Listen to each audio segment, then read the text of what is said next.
शक्ति,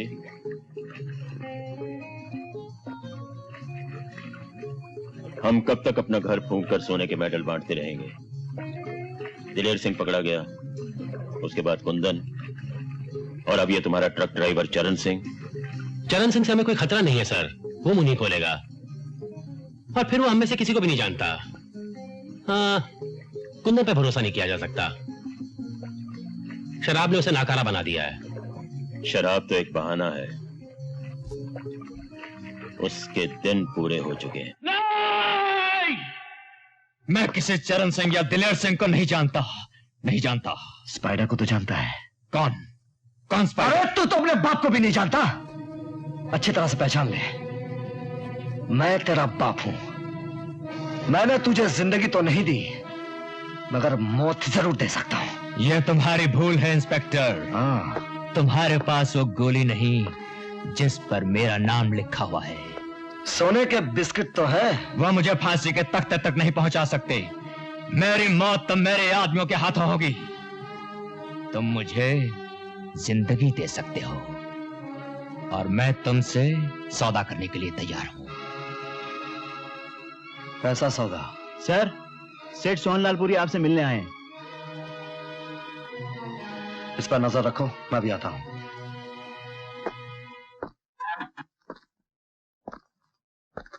पुरी साहब नमस्ते, खैरियत तो है? अरे भाई, जिसके आप जैसे दोस्त हों उसकी जिंदगी में तो खैरियत ही खैरियत है। फरमाइए, कैसे आना हुआ?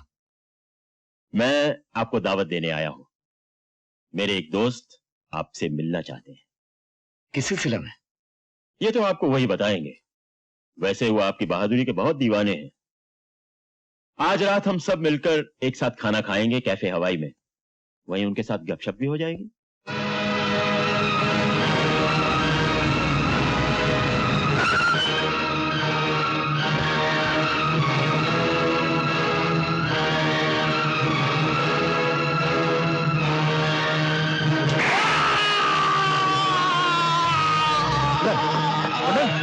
बोलो कुंदन, किसने मारी गोली?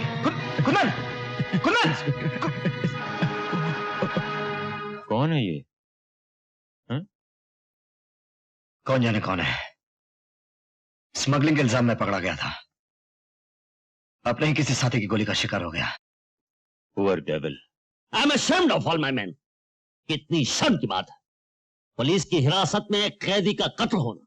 सर, वाकई हम सब दोषी हैं, लेकिन कत्ल जिस तरह से हुआ है हमें से कोई सोच नहीं सकता था।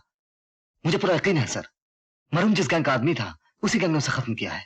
तो फिर इस गैंग का खात्मा करने के लिए कुछ सोचा है तुमने? यह गैंग इतना पावरफुल है सर, ना ही हमें चश्मदीद गवाह मिल पाते हैं, ना ही सबूत। लेकिन सर, पुलिस स्टेशन मेरे लिए एक मंदिर की तरह है, और जिन हाथों ने इसे अपवित्र किया है, अब पुलिस के पैर उसके घर में घुसने वाले हैं। हर अंधेरे में रोशनी की किरण जरूर होती है सर। माझं काम झालं बाई, मी जाऊ काय? हाँ जाओ, लेकिन दरवाजा खुला रखना, अनारकली आ रही है। बरं बरं, हो। करी रहूंगी।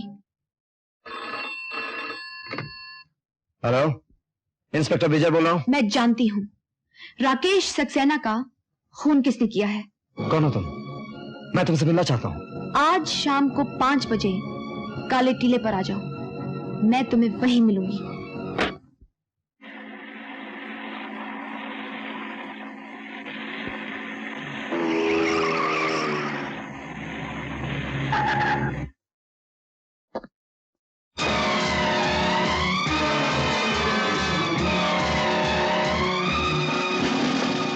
तो आप ही ने मुझे फोन किया था?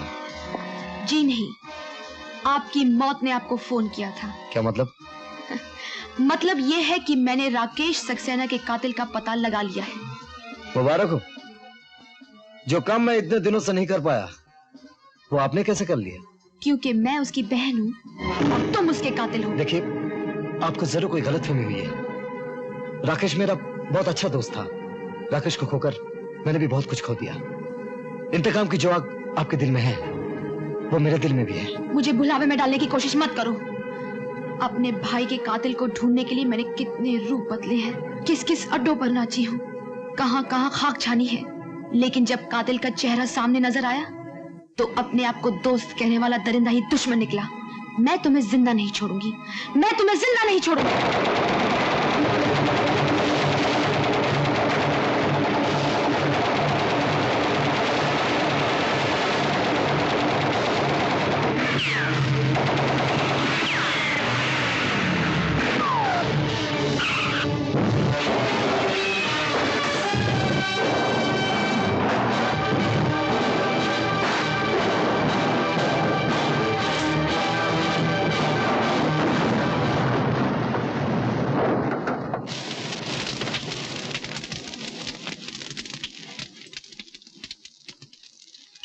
मैं जो कुछ भी कर रही थी अपने भाई की जान का बदला लेने के लिए।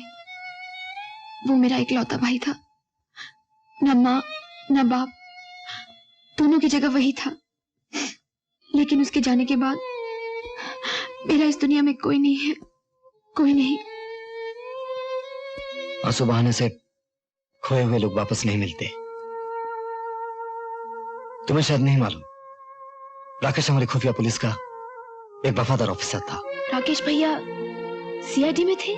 हाँ, वो जिन मामलों की तहकीकात कर रहा था उसमें जरूरी था कि किसी को मालूम ना हो कि वो सीआईडी है। लेकिन मुझसे क्यों छुपाया गया? मैं तो उसकी बहन थी, उसने मुझे क्यों नहीं बताया? ताकि दुश्मनों को इस बात की हवा तक ना लग सके। अगर आप वाकई उसकी बहन हैं तो मुझे बेहद अफसोस है। अगर आप वाकई मेरे भैया के दोस्त हैं तो मुझ पर शक करके आप मेरी आत्मा को दुखा रहे हैं। क्या पुलिस वाले पवित्र रिश्तों को भी भूल जाते हैं? I'm sorry. Really sorry. अब मुझे यकीन हो गया, मेरे जमा मर्द दोस्त की बहन आप ही हो सकती है। उस रात वो लड़की मुझे इसी मकान में लेके आई थी। सुनिए, इस मकान में कौन रहता है? कोई नहीं, ये तो महीनों से खाली पड़ा हुआ है। अजीब बात है। हो सकता है मकान पहचानने में गलती हुई हो। नहीं विजय, इंस्पेक्टर साहब, मुझे पूरा यकीन है वो लड़की मुझे उस रात इसी मकान में लेके आई थी। मैं झूठ नहीं बोल रही हूँ इंस्पेक्टर। इंस्पेक्टर नहीं, विजय, मुझे यकीन है आप झूठ नहीं बोल रही। मैडम? मैडम नहीं, उषा। उषा? लगता है ये भी उन्हीं लोगों की साजिश है जिन लोगों ने गलतफहमी के कांटे बोए ताकि हम नफरत का शिकार बन जाए और एक साथ इस दुनिया से ऊपर चले जाए। लेकिन कुदरत को यह मंजूर नहीं था, इसलिए हम इसी दुनिया में हैं, साथ साथ, एक साथ। साले इंस्पेक्टर विजय को अस्पताल पहुंचाने जा रहा हूं। सोने का मेडल जीतकर छाती चौड़ी कर ली है। अब मैं साइकिल का पैडल देने जा रहा हूं उसके। साले की जड़ पाड़ के धूप न दिखा दी। चरण सिंह देवनाम, नहीं चल पाऊं, दबा चल। चरण सिंह, हाँ, तुम्हें जेलर साहब ने बुलवाया है।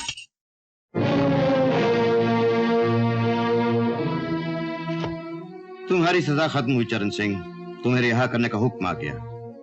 चलो अपना सामान और एक बात अपने पल्ले बांध लो, आज के बाद इधर का रुख न करना।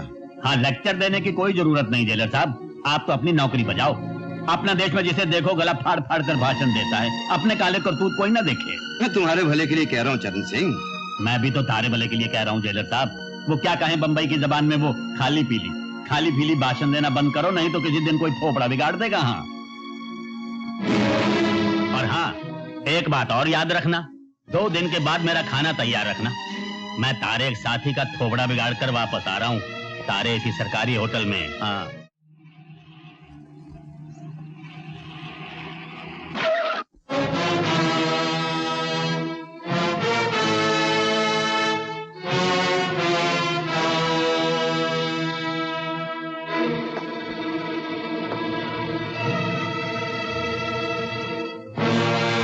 अपना खेल पूरा करने आया हूं इंस्पेक्टर।